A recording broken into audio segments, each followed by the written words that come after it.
Hello.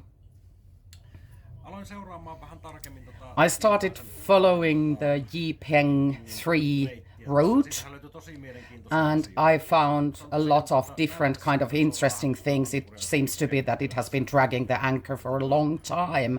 Actually, it's winter here, lots of snow all over. But hey, I have some good clips, clear material. Let's go. So Yi Peng 3 starts from Ust-Luga in Russia. The green line is about the weather, how much is the wind and everything else. So it starts on 15th November. And here you can see other vessels, and I'll take away those nearby vessels so it would be clearer. Here is a little bit information, because there would be some really interesting. The speed is 10 knots, and here is notification, and here is a little bit weird. AIS destination changed. PSD EG, it's this one, I'll put the picture over here, and it's changed to, might be a port in Algeria, oil port, and continuing from here. High winds, about 31 knots. It's about 15 or 16 meters per second. Not a very kind of difficult one. And here the ETA was like changed 5 hours more to this estimation. And here we go again. Well, changed the time zone, as you can see, but let's take a closer look. She comes with about 8 knots, really fine, sometimes 9 knots over here. And here happens something. It's a little bit wind, and it takes it down, the wind takes it down from 11 knots. But here, all of a sudden, about 6 knots. It's a little bit difficult to use this Marinetraffic, but I would say she drops the anchor over here. It's like unstable, the sailing, and here comes the dragging. So she drops the anchor and drags it all the way. And if we take a look to the plotter over here, here it drops the anchor. Here is the sign I drew, and she starts sailing forward, and here is the first cable, Sweden, Latvia, and it goes on to Stockholm from the Gotland.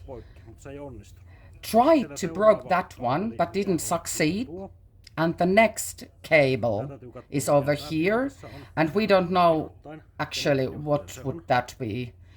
Might be some old cable, or it could be also damaged, because she managed to break this one. And you can see that the ship starts to like waving sideways. And here is some kind of a little bit like taking it backwards as well. And if we take a look at the other ships, so they are not like waving that much, because she's losing the direction because of the anchor. And the wind is only 15, 16 seconds per hour. There is not so much waves. And when we, for example, take this another ship, Nissos Antimilos, same time stamp, everything, and I'm really interested if the wind has some kind of effect. Because it was like... okay, here we see. Nissos Antimilos is sailing forward. The speed is not changing that much, so the wind is not a problem. And now Nissos Antimilos is moving forward. So the wind had nothing to do with Nissos Antimilos. There are waves about approximately something like 5 meters. Okay, and let's see forward when Yi Peng 3 moves forward. And here is the cable. Here is the cable. And it would be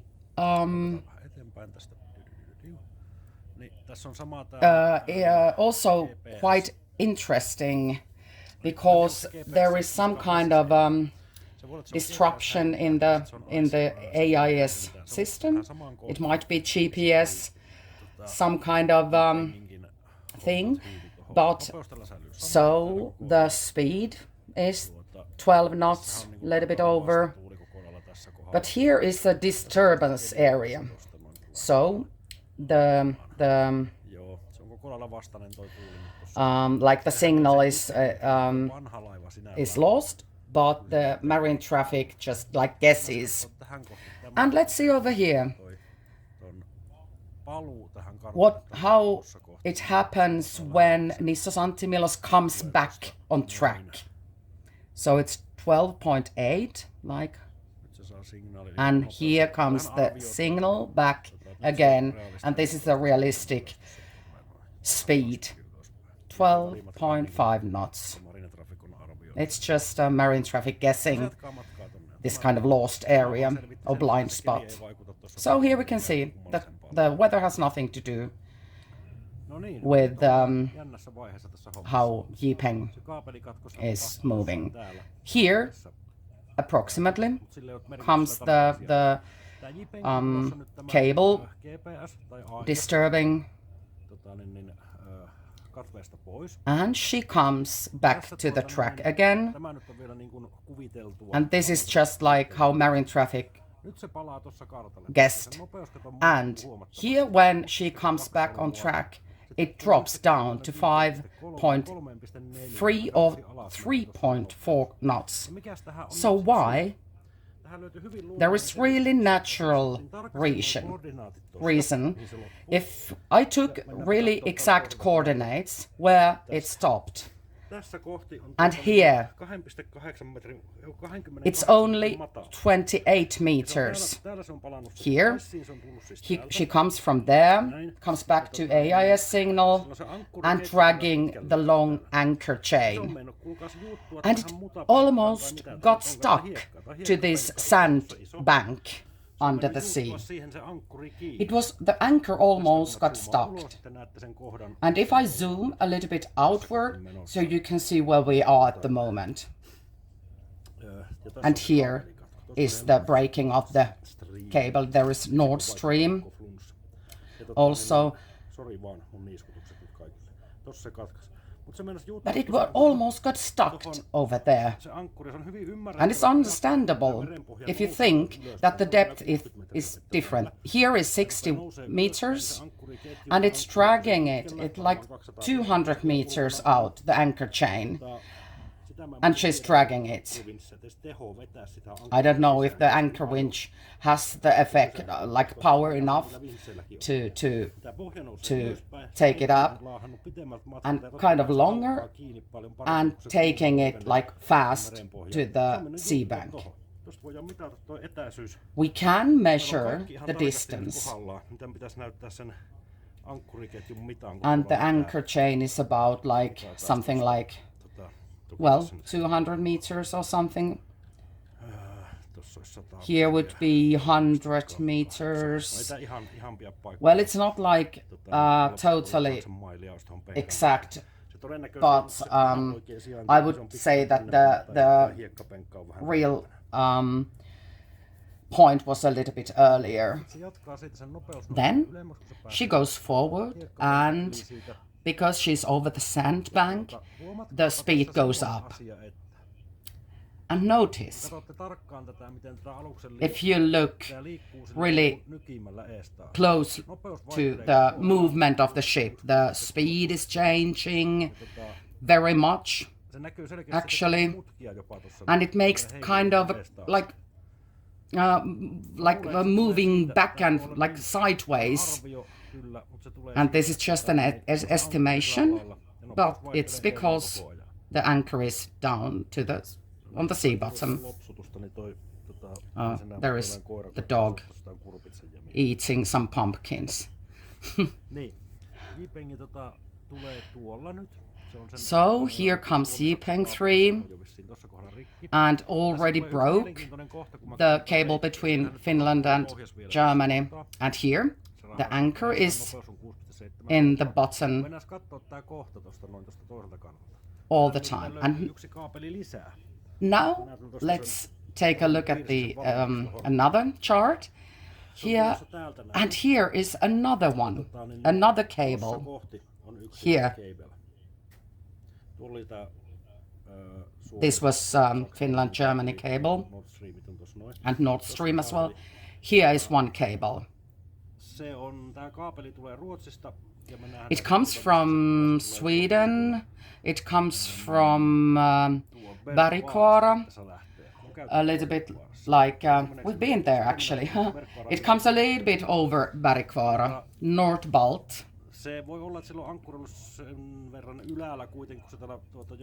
It can be the anchor has been, no, it has been, it was lower because it's like the depth is 55 meters, but somehow it couldn't break that one, even though I guess she tried. And soon she will be taking the anchor up. There is one eyewitness, might be, because it's also on the port side, and maybe the chain is hanging down. Stena Spirit. It's like 2 kilometers, 2 or 3 kilometers. Well, it might be like not that light, so it's so early in the morning. And here we come. The anchor is down, the speed is changing, and a little bit direction is going a little bit weirdly. And if you take a look at the other ships, so they are not doing that kind of movement at all. And here she stops. Look, 0. She stops, does something, taking the chains, anchor chains up, and then forward again, off we go, and 10 knots. 10, like what is her normal speed, and towards Denmark. And again, she changed the ETA, like 4 hours. So here you can see. And she sails forward. And here we go. It's like L11 knots, really, really nicely cruising forward. Over here, the Danish military started to follow her, and she stopped into the Kattegat. So now we had some pictures that the port side anchor has been damaged a little bit, so it's quite strong. Well, not evidence, but something. Remember, the captain is responsible. It's not the shipping company or China. I don't like that China did that. But if we like hire a car, rent a car, and drive to Germany, and we are having a, no, well, you understand. The flag state is totally different compared to that. Who is the captain? Where comes the crew from? And what nation or what nationality? It's different from the normal kind of traffic on the land. So this is really different. The ship is still under surveillance of the Danish authority. So we don't know if someone came there or something else when it was the blind spot from the AIS system or GPS, because all the other vessels were like in a blind spot at the moment. We don't know. Otherwise, it seems like no one has been there. So go and ask those people who came to the ship and so forth. Thanks and bye bye.